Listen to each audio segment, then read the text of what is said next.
Ak chcete vytvorenú prezentáciu v PowerPointe poskytnúť ako materiál z konferencie napríklad na CD-čkách alebo na USB diskoch pre účastníkov prezentácie, prípadne na stiahnutie z webu, ale chcete zabrániť, aby nemohli robiť v prezentácii úpravy, to znamená, aby nemohli označiť časť textu, zmeniť ho, prípadne spraviť nejaké ďalšie úpravy, tak prezentáciu môžete uložiť ako obrázok.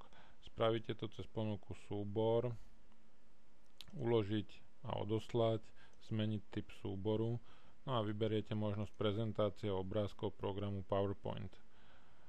Kliknutím na tlačidlo uložiť sa zobrazí okno, do ktorého chcete prezentáciu ukladať, zadáte aj nejaký názov a dáte uložiť.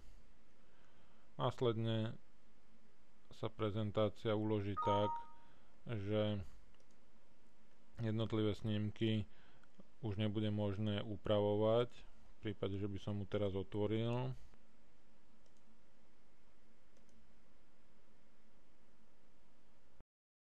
Tak jednotlivé snímky už budú ako samostatné obrázky.